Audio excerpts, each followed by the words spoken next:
There you go. Hi, my name is Noel Bell. I'm a psychotherapist based in London, and this is a podcast with Dr. Paul Leslie. Paul is a licensed psychotherapist based in South Carolina, also an author and educator. Uh, this podcast is going to be mainly discussing how therapy works, what makes it effective, and creating a magical session. Paul's sixth book, which is largely what we'll be talking about, is The Art of Creating a Magical Session: Key Elements of Transformative Psychotherapy. And Paul, it's great to have you here. Hello. Hi, and I'm honored to be talking with you today, my friend. So, Paul, let's just first of all, let's probably just talk about where our influences are in terms of how you practice. Do you tend, for instance, I'm not don't want to be giving you an either or answers, but questions, but are you integrative, or do you particularly emphasize one modality over another, or what do you kind of use as your kind of theoretical framework? I kind of say I'm a work in progress because every day I learn something new. But if I had to kind of put me into some kind of a frame of reference, I would say I tend to be someone who is more strategic. I'm very influenced by the late Dr. Milton Erickson, Mm-hmm. not just as a he was a renowned medical hypnotherapist, but more with his psychotherapy work. So a lot of the ways I work, I've kind of tried to refine to where I am focusing on the resources each person brings to therapy, because I believe most of our problems occur that we get disengaged from our natural ability to solve our own problems, our natural internal resources to create change. And so my goal is just to reignite that, or reconnect that, if you will, within the client to help them, because it's a co-creative process to me. So they're helping me, I'm helping them, to get them to a place to where they have these perspective and way to solve their own issues, so much that they don't have to come back to see me. Sure. So, Paul, the book, The Mm-hmm. Art of Creating a Magical Session, what is it that drove you to publish this, given that you've had five books that you had done previously? Well, with this one, I think what had happened was I had been, for the last few years, really going to try to figure out what the difference is really between therapy and healing. Because you hear a lot of people who they say they're a healer, and then some people say they're a therapist, and some call themselves both. But what's the difference? You know, to quote Gregory Bateson, what's the difference that makes the difference, so that we can look how we are healers rather than just mental health professionals. The big focus too was I had sessions that were effective, but then I would have other sessions that I would call transformational. So an effective session, I think, is something that every therapist should go for. We want to meet our client goals and create a positive outcome for the client. But sometimes in therapy, it's beyond just being effective. It's like there's such a tremendous shift within the client, and maybe also within the therapist, that their ability to go back to the old way they used to be is limited. It's like their whole perspective on their life, going back to what I was saying about resources, they have access to much more resources, and they truly are transformed, which is, and to me, that's healing. So when someone comes in and they have a problem and we provide them with a solution or help them create a solution, that's good, effective therapy. But when we go above that to where something happens, that there's a tremendous shift to the person that the client is, they can't go back to that old person. To me, that's magical. And so I sat and I said, well, how do we get a magical session? And it's around this time that I was working on a book about people in my area. I live in, as you mentioned, in South Carolina in the United States. And we have a culture of wonderful people that's known as the Gullah, which are the descendants of African slaves that were brought from West Central Africa to the American South, coastal Southeast. And I was looking at their healing practices, their magical practices, trying to, kind of an anthropological, ethnographic look at what they did. And one day, one of them told me that he felt he didn't create magic, even though that people came to him for magic and healing and transformation, that all he did was to create the conditions for the magic to come. And then that's what got in my head. It's like, well, that's what we're doing. We're really not, we directly are not changing our client.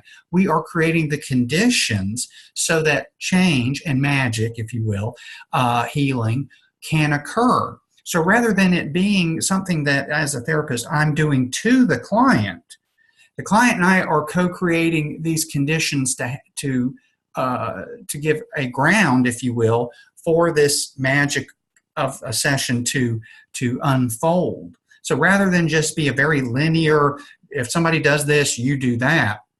It's beyond that. It's about what are these conditions, what are these things that we can do as therapists beyond technique, beyond theory, that creates the conditions for magic to make an appearance. And I found that people who are in any theoretical orientation can have a magical session. Any technique, if you create a lot of these conditions to occur, it's much easier for these kind of transformative qualities to emerge in the interaction. So, are you drawing any distinction between short and long-term work? In my personal work, I always try to be as brief as possible. And I find a lot of times the transformational sessions can happen in brief therapy, but it can happen at any time in therapy. I kind of view it like this. Every time I see a client the first time, that's the first time I see them. The second time I see them, that's the first time I see them. The third time, it's the first time, because I want something to happen and change every time so that I'm never meeting, because we can never meet the same person anyway. We all change. So if I can have the first and the last session every session, now granted, if it goes on for 6 to 9 months, or if it goes on for 6 to 9 sessions, or even maybe just 1 or 2 sessions. But I don't put a parameter on it, because I think these conditions can happen anytime. Someone who's doing like a more traditional psychodynamic, just the nature of that, it's going to be longer. It's not my thing, but it's going to be longer. So I don't make those distinctions. No, I would prefer it to be briefer, because if it's briefer, it means somebody's gotten better faster. By the way, we have a terrible business model, don't we? We just want to get people done as quickly as possible, and then never see them again. It's a terrible business model, but it is. Yeah, what it is. We don't want to cure them too quickly. Right. So this is really interesting, because the whole idea is, are we actively trying to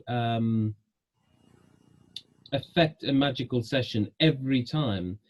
Where I get the feeling from some ways of working that it's much more passive, like the psychoanalytic tradition. Right. Could be up to 4 times a week, long-term therapy, where they're working at depth with transference. But am I doing them a disservice? Is it very passive? Or if someone was here fighting their corner, what would they be saying? Would they be saying that they're actually doing pivotal work in terms of accessing parts of the psyche that are dormant or latent or... Mm-hmm. Right. My reply to that, and that's not an uncommon thing to hear, is, well, we need to be asking the client. Because we often get, and we all do this, we get in the idea of what we are doing, and we forget what's happening with the client. So if the client is experiencing a transformative moment. And when they do that, that's the focus. It's kind of like years ago, I used to do boxing and martial arts and things like that, MMA, and back when my body didn't ache so much on a cold morning. Tell me about But it. yeah, and I remember one of my coaches had said, "You got to stop thinking about what you're doing, and just think about what the other guy's doing. Because if you're so much going like, I'm going to do this, I'm going to do that, he might not have gotten that script. So if you're getting in the ring and you go, okay, I'm going to move around and then I'm going to jab, then I'm going to try to get him with a hook, he might not be playing that game. And hopefully if he's a good fighter, he's not. Well, the same thing with our clients, not that we're in a fight with them, but when we start putting our theories, our ideas about how long therapy should be, what specific technique we should be doing, we're forgetting that there's an alive human being in front of us who may not, really want that script. It's kind of like if I come in reading a script as an actor from Shakespeare, and you're reading a script from the latest Adam Sandler movie, to think that there's going to be any type of quality interaction is going to be difficult. And then when that happens to where the therapist is trying to fit the client into his or her preferred way of working, you get more what we call resistance. And I think it was Dr. Erickson who said there aren't really resistant clients, they're just inflexible therapists. And I think that's an important point for us all to remember.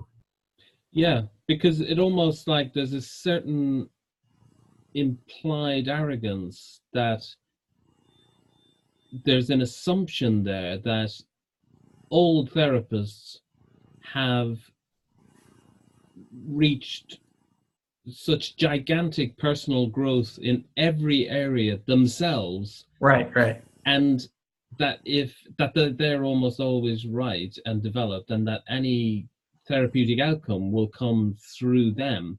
Whereas right. You say, if you adopt a collaborative approach, and if you're open and humble enough to put into the relationship that, oh, this is something I don't know about, or this is something I haven't experienced yet, that creates a kind of energy that is much more expansive and open.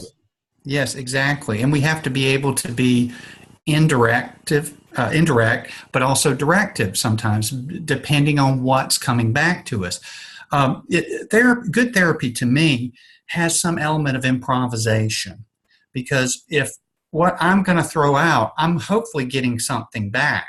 But what I'm getting back, if it doesn't go with what I thought it was, I have to improvise and move in a way that I can use what's coming back to me in a way to reach the client goals they have for themselves, the therapy outcomes we may have agreed upon. But if I put something out and I get back something and I say, no, that's not right, I'm going to do it again. And it just, then it becomes a battle of wills sometimes. Even in a good working relationship, it seems to take longer. We start finding we're working harder. Our client may get more frustrated. We may get more frustrated. And I find this particularly with, and I'm going to overgeneralize here, people, therapists who cling to their preferred way of working, their preferred theory. Now, I remember having a conversation years ago with a colleague who was a cognitive behavioral therapist, and that's a wonderful theory, and a lot of good stuff can come out of that. And I asked this person why they cling to that theory, and the reply was it's empirically sound and evidence based and all of that. And he said, at least in his experience, at least 75 to 80% of the time, he got results. And my comment was, great. What about the 20 to 25%? Yeah. And the conversation kind of ended there because it's like, I know we can't always get 100% success rate, but if what if maybe if you changed your approach a little bit, you could have gotten 15% of that 25%, and not to disparage the individual. I remember reading years back in the 1970s, there was a researcher last name Henry Stroop, who did this study that made a lot of people upset, but to me it was really, looking back on it, really groundbreaking. Is he took a group of therapists and another group of college professors, And he had students go to the therapists who were needing, help with stress, depression, anxiety, and another group went to the college professors who were not trained as, intensive therapists. And what they found is there was no no difference in outcome between the two groups. And so when they sat and they looked at that, well, what did the professors do? The professors listened. The professors were present. The professors gave a little advice that may have helped. So we got to start thinking, at least from my perspective, there's something more than just our training, just our techniques, just our theories. Because if somebody who has not had any real training can get the same kind of results as those who have had a lot of training, and we haven't found statistically much difference between groups, we need to maybe have a real honest look that maybe our education, all of those things, is maybe we're not as smart as we think we are. And I think your comment about having that humility to be present and to not try to impose things, I think that goes to the heart of it. Maybe the college professors were, since they didn't know anything, well, let's just talk. Let me hear you. Let me hear, okay, well, it sounds like this, sounds like that. I mean, what do you think? And that alone is, the relationship variables, as it's been shown over and over. If you look at the work of people like Bruce Wampold, Scott Miller, Mark Hubble, Barry Duncan, John Norcross, I could name all these names, who've looked at the common factors of therapy, finding that technique and theory, when you control for all that, there's no difference between any of it. It's relationship variables. It's getting feedback and interaction variables, things that unfortunately we don't spend much time in graduate school learning, or even going to continuing education. When you go to continuing education, it's like, here's your new techniques, or here's your new ideas, or here's your ethics stuff. So this idea of relationship variables, the kind of stuff that Carl Rogers was talking about, I don't know how many years ago, is important. But at the same time, it can't be just non-directive. At times, a client needs direction. So long-winded way of getting back to my point is, what does the client need? What is the client doing in that moment? And are we taking what's coming from the client and utilizing it as a way to assist them to break out of these limitations that they're perceiving, instead of saying, okay, you didn't give me back what I wanted, so you're obviously a resistant client. Oh, the therapy's going to take forever. If they would just do what I want them to do. And I heard that in a supervision group, and I said, well, it sounds like you and your client are married. If she or he would just do what I want them to do, Well, that's really interesting, Paul, because it matches my experience in this field. Mm-hmm.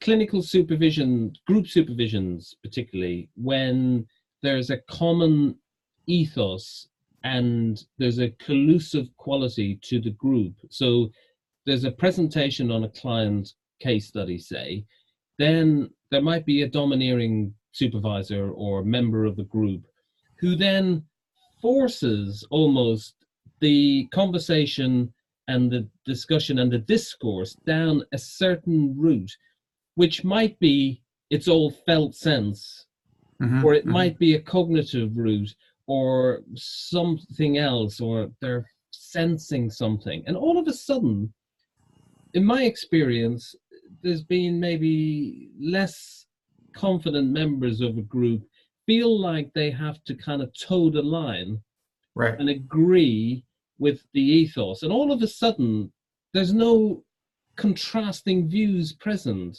Right.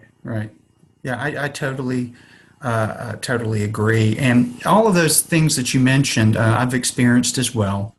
And particularly, when we're interns and we're learning, you got to kind of, yes, sir, yes, ma'am, absolutely, whatever you say, because we need to get to where we need to be. It's not like going to university, sometimes yes, sir, yes, ma'am, the stupidest assignments, the stupidest thing, you don't know what you're talking, but I'm going to do what I need to do to get my grade and to do whatever. The thing you mentioned is, a lot of them from this perspective of it's the cognitions, it's all this linear way of thinking. Yeah. Is that somehow we've got this magic pill that magic bullet, if you will, that if we find this type of theory, this one thing, it's very deterministic, kind of bringing it down to the one. And I have not found anything in nature that is just always linear. I mean, a cell leads to this, leads to that, but then you affect a cell, it affects this. It's more nonlinear, systemic. But aside from, the 70s and 80s, where we had an influx of the family therapies that were looking at things systemically, in a lot of ways we've gone backwards, in my opinion, to where we're still doing this linear thing. Well, if you've got a problem, it's because of your irrational thoughts or cognitions, or it's issues within the organization of the family, or it's attachment styles, or it's all that. And you know what? Those are all good and those are all true. But at the same time, when we're only looking for the magic bullet, that linear thing, we're missing so many other ways to create change. And maybe it is that, but why is it that we always have to go that one route to create change? And we all have biases, but I think that in some ways we've gone forward, but in some ways I think we've gone backwards in therapy, is that we're getting away from those things we talked about, those common factors, but also this idea that we can almost standardize what we're doing. As my colleague Rob McNeely has said, he says it's not a scripted process, but I've never met a scripted individual. Yeah.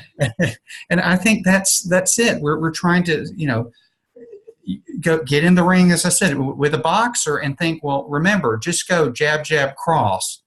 Well, but he's ducking and he's moving. Well, just keep doing that until you hit him. Well, that's a great way to get knocked out within the first 10 seconds of the match. Yeah. And unfortunately, in some cases, we get knocked out. Other times, we do great. We make that magic individual that comes in if we're CBT, and they need CBT, and it works like a magic. And then we get the next client who's going like, well, I don't know what's wrong with this person, because the last person it worked great with. Yeah. As I told a group the other day when I was teaching at a conference, how many of you like carrots? And some put up their hand. I said, okay, those who didn't, you're obviously resistant to carrots. You obviously have some deep-seated issues about carrots. How about broccoli? And some did, and some didn't. Okay, those who don't like broccoli, there's obviously something wrong with you. You're resisting what I'm saying. It's kind of comical, but yet that's what we're doing a lot of times with our therapies and theories and those kind of things. Yeah, no, that's the thing I was just thinking about is the if we're not open to change ourselves, then we're sort of failing the client in a way, because so many times people just stay all their CPDs around what they studied, and right. Any further studies is, if not the same institution, it's the same modality. Mm-hmm. And I'm often wondering what's going on there. Where's the moving away? Where's the growing up? Where's the integrating other approaches? Where's the maturing process? Right. Yeah.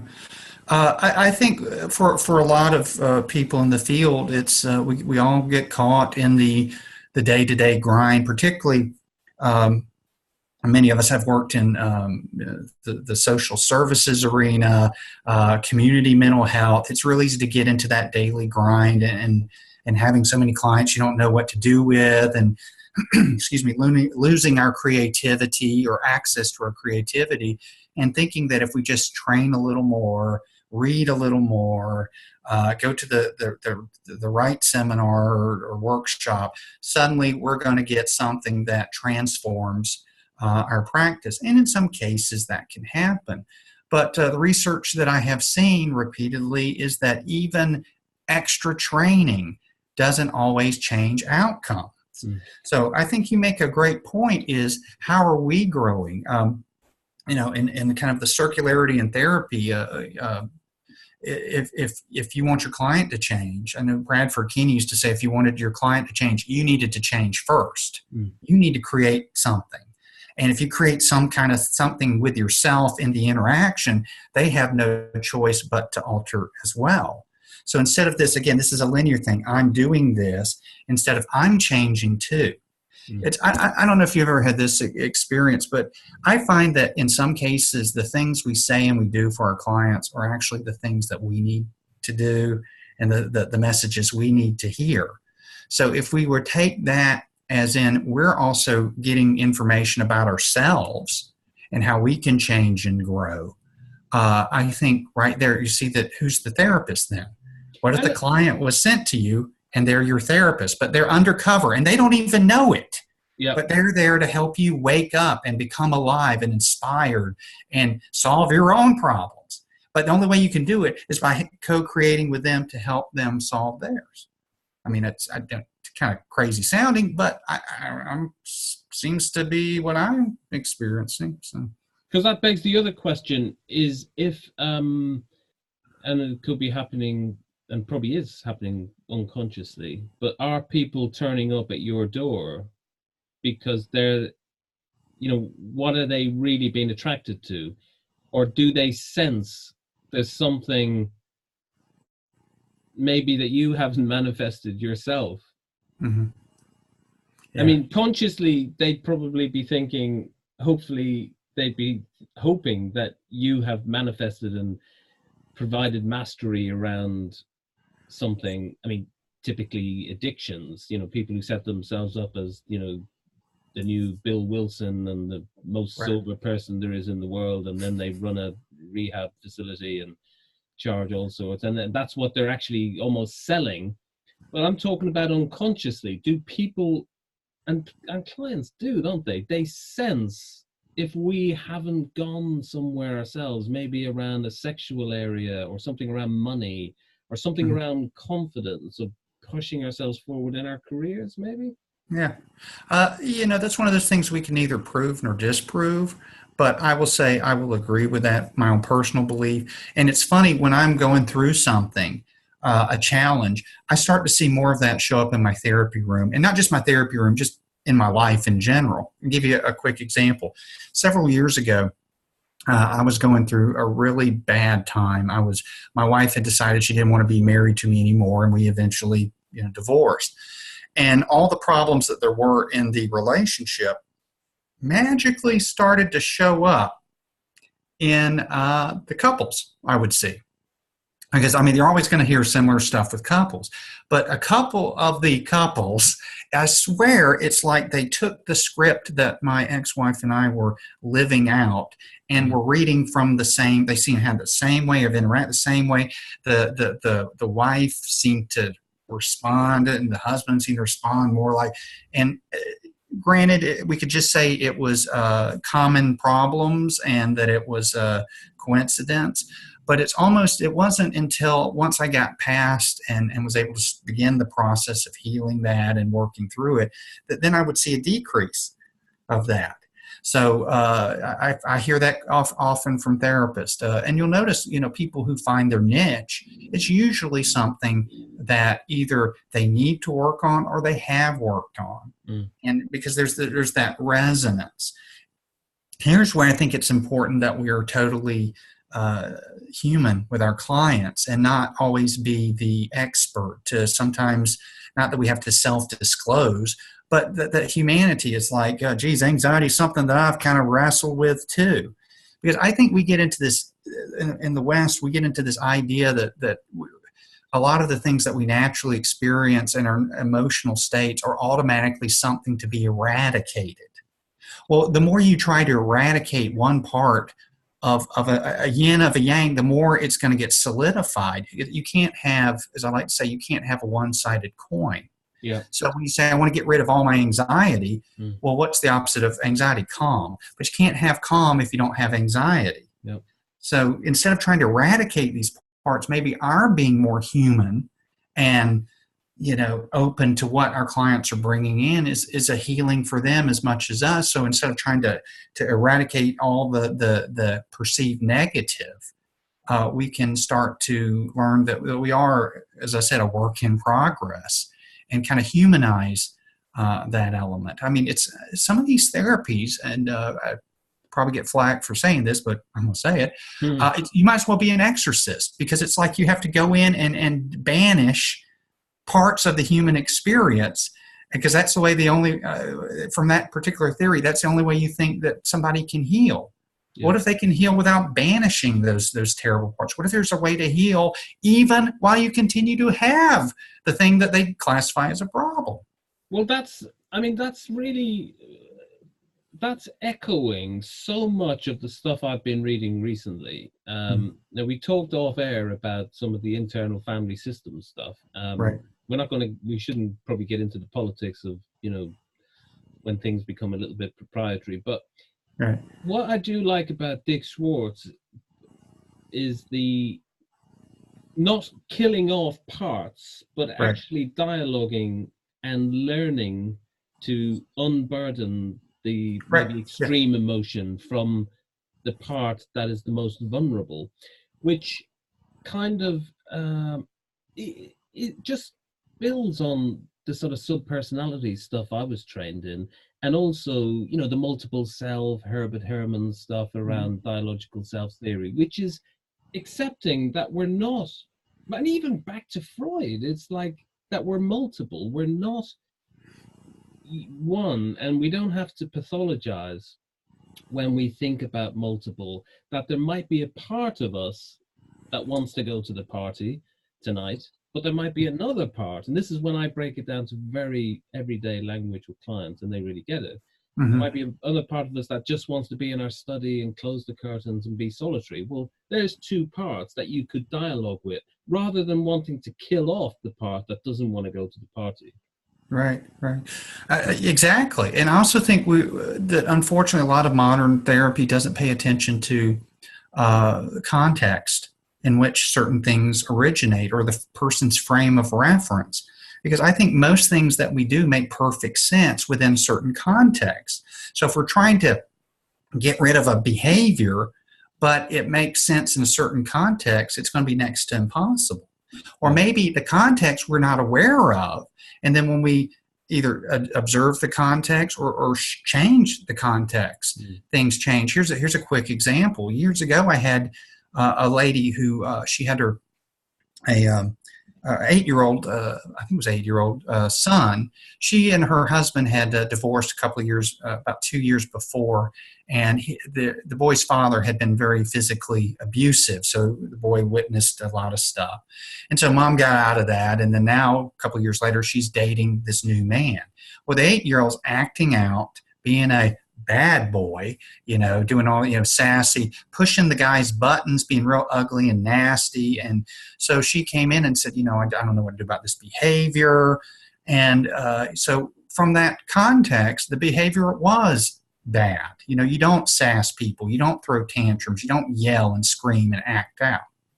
And after listening to them, I just said, I find it really comforting that your son cares about you so much that he's testing this new guy to make sure that he's not going to treat you the way the old guy does.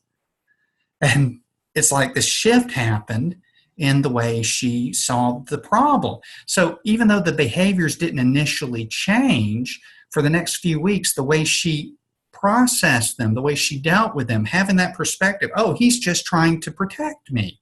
He's scared. He's trying to protect us. As opposed to, why are you doing this? I didn't raise you this way, And the funny thing is, when she shifted within 2-3 weeks, less acting out on the part of the little boy. Nothing else had changed other than the perception had changed. As my friend Bill O'Hanlon says, when you change the viewing or the doing of a problem, then the problem changes. And so the viewing was totally different. She no longer saw that as an annoyance, but it wasn't a bad or God forbid, pathological behavior. It was something that made perfect sense in that context. And much like we're saying with parts, that part makes perfect sense. Even sometimes things that frustrate us, make us unhappy, cause us more grief, it's that if we want to look at it in that idea of parts, it's there to serve a purpose. And the more that we try to, not get to what are you trying to do for me, instead of you're doing what I don't want you to do. It's kind of like your client. If they're doing what you don't want them to do, you try to, eradicate that part instead of saying, okay, what's happening there? Oh, there's a protective element there, or it's just trying to get me to maybe have more fun, or, it's amazing how well we work when we have the ability to step back and take that different perspective, look at that frame. Because if life, things happen to us like it's inside of a frame. You say, here's the problem, and you put it in a frame, anything that's in the frame, even a solution with the problem, only continues to solidify that. But then when you change the frame or move outside the frame, that's where the healing begins. But we all want to stay in the context, in the frame. Yeah. So Paul, is your book primarily aimed at therapists, or forgive the term, but the lay audience? Yeah, this magical session is primarily for therapists, counselors, social workers, anybody, even coaches can even get something out of it, but primarily for people in the mental health professions, because I just think we've lost so much of the magic. I mean, if you go back, and a lot of younger therapists coming out now, they have no idea about our past. You get the rudimentary, here's Freud, here's Pearls and all, but then there's a lot of people that they just don't even know about that were so magical. I mean, I heard someone say one time about, we don't honor our ancestors. And for me, that is 101 in psychotherapy. We have people who are family therapists who have no idea about Virginia Satir. We have people who are family therapists who have no idea who Gregory Bateson and the MRI and Paul Wasilewicz. And we even have CBT people that have very little knowledge about, and it shocks me, about Albert Ellis. They know he was there. Amazing, isn't it? I was talking to a humanities student who was doing person-centered.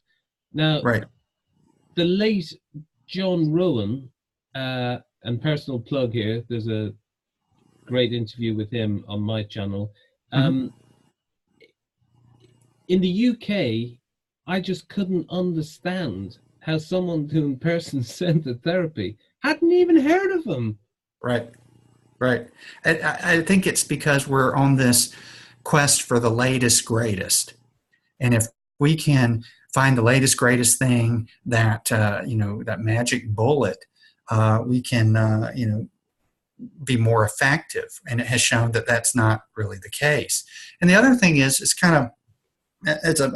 I'm seeing more and more is this big push now for people to come up with their own therapies and theories. I mean, right now there's over 500 different types of psychotherapy in the world. 500. And it's just, wow. I mean, not that much steak sauce in the type of steak, but yet everyone's got their theory. And the good thing is that's creative. People are creating things, and it could be some good stuff. But the problem is, for me, is, well, what was working before, and learning from that and honoring these people. And what a lot of them had was those original founders of therapy, to me, where a lot of them were very magical. I mean, when you watch video of Virginia Satir getting people to do things that they normally wouldn't do, being very directive. She would tell, I want you to do this. And the way she would say it, it was directive, but her presence made people just feel loved and want to do in these. I mean, that's magic. You watch, go ahead. No, I was just going to say, while it's in my head, isn't it genetics, though? Because what made Jung split with Freud, and then what made Adler split, means that there's the quest in survival for be the top dog.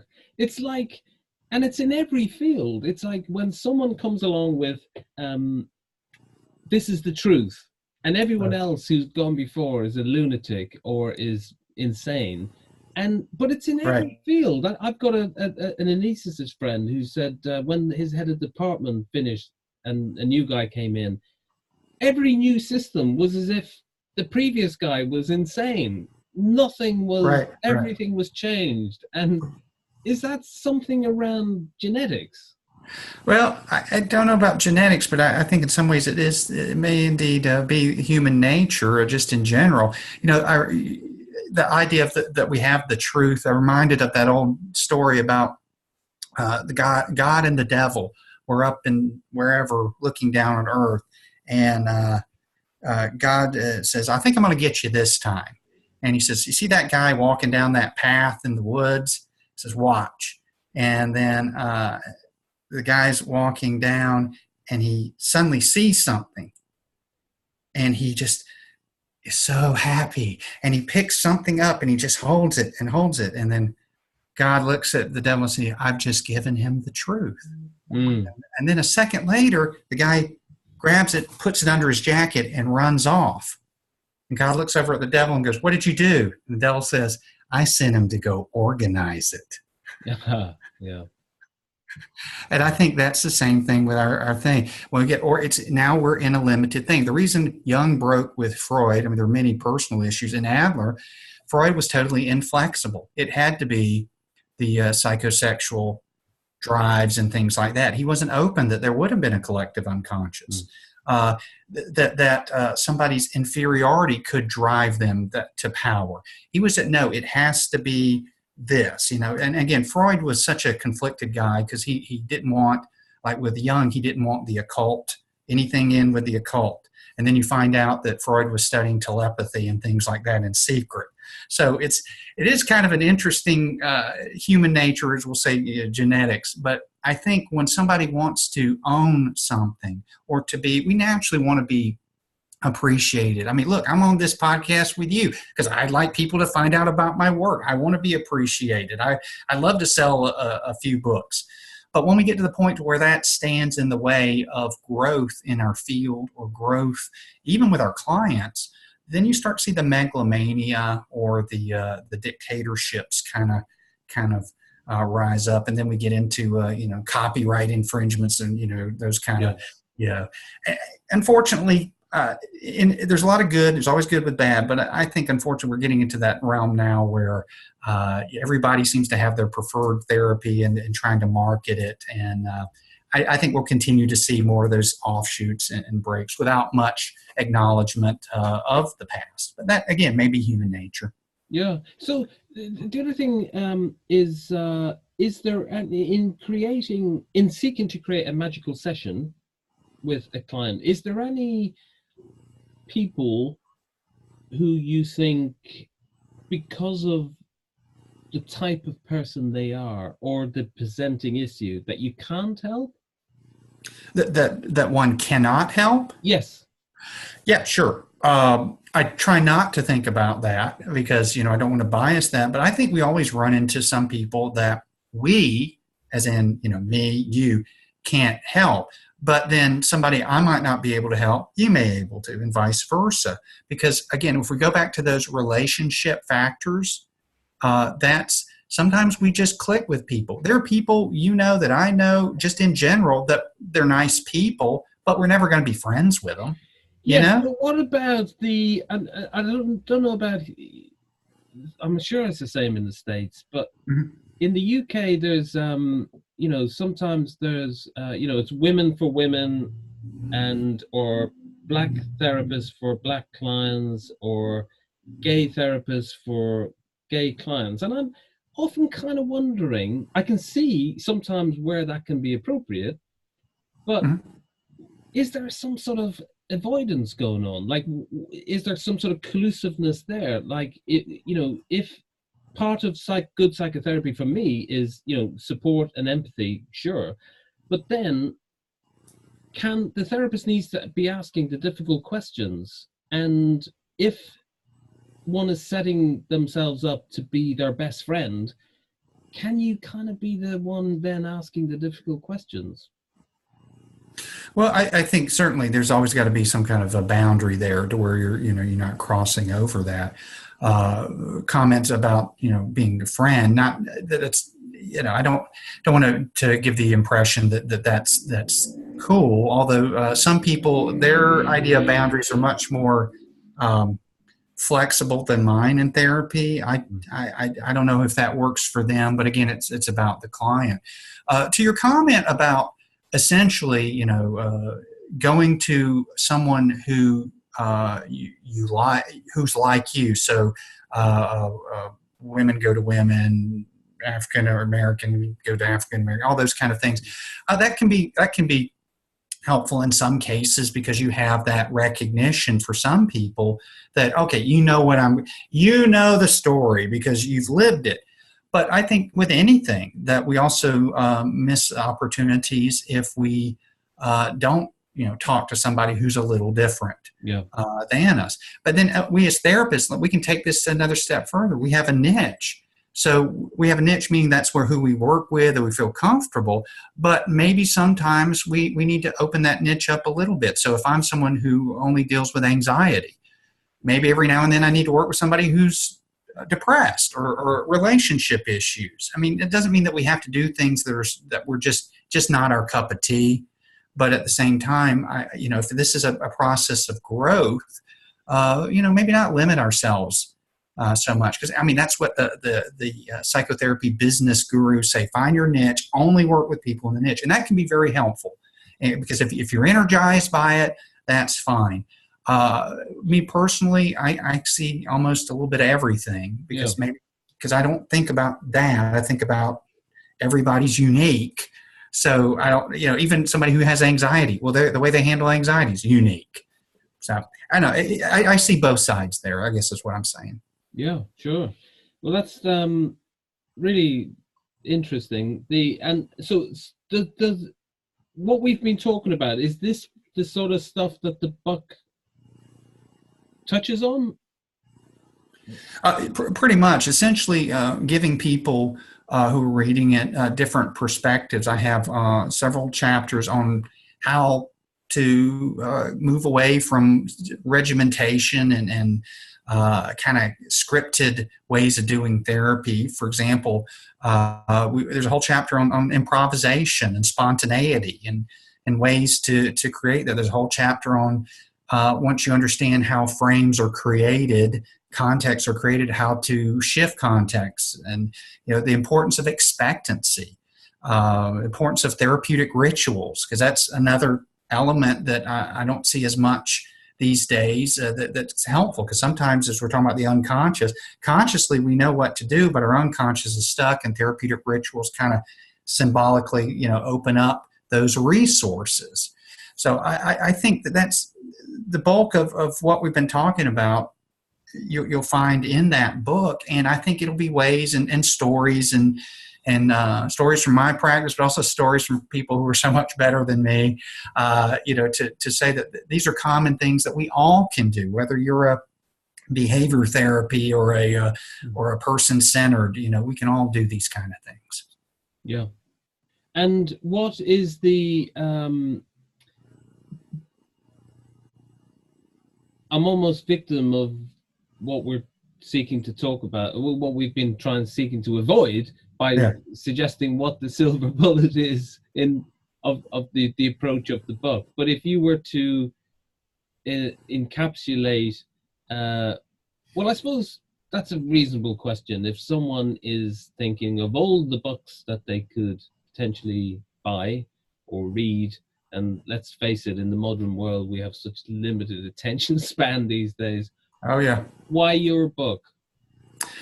Because I think I'm one of the few people at this moment, and there are others, thankfully, who really is talking about transformation rather than just being effective, and realizing that there's just not one way to be transformational, that if you have something that works for you, you can continue doing that. You can continue being effective.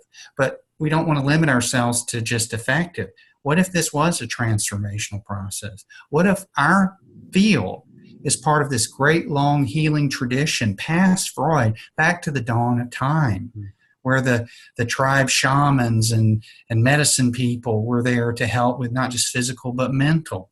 What if we have this amazing, alive, healing tradition that we're just we're so stuck in this view of a linear, regimented way of doing things that there's not as much life to it as it can be. So I think that's there's other, like I said, there's other books out there, but I think that was my focus is rather than just be another therapy book with here's some more techniques. What about just what do we have to do beyond technique to create this magic? And I really just believe that if you go in and you do set these conditions, things will happen almost all by themselves sometimes. Yeah. Yeah. So Paul, where do people get hold of your book? You can buy them at all the usual retailers. It's published by Routledge, so online, Barnes & Noble, Amazon. If you go to my website, drpaulleslie.com/books, I have all my books there, and you can buy that directly from there. But I'm very excited about this book. I think most people, the feedback's been great. I think they'll enjoy it. So, and if anyone was looking for a book to fill the stocking this Christmas, this would be one that would fit in. Yeah, and I recommend everyone buy 100 copies. Just 100. Yeah, just 100. I'm trying to be generous, Well, it was an absolute pleasure, Paul, to be chatting. I hope we'll chat again, because I'm sure of the various themes we're covering such a wide, expansive area. We could home in on one of those particular themes for a future chat. Yeah, I agree. And Noel, you're doing some great work, and the fact that you're putting all these different ideas out there, I really appreciate it, because that's what our field needs, that revitalization with new ideas. So thanks for what you do. I appreciate it. Well, thank you. It's a pleasure. Stay on the line, but we'll say goodbye now. And again, thank you for the chat. Okay.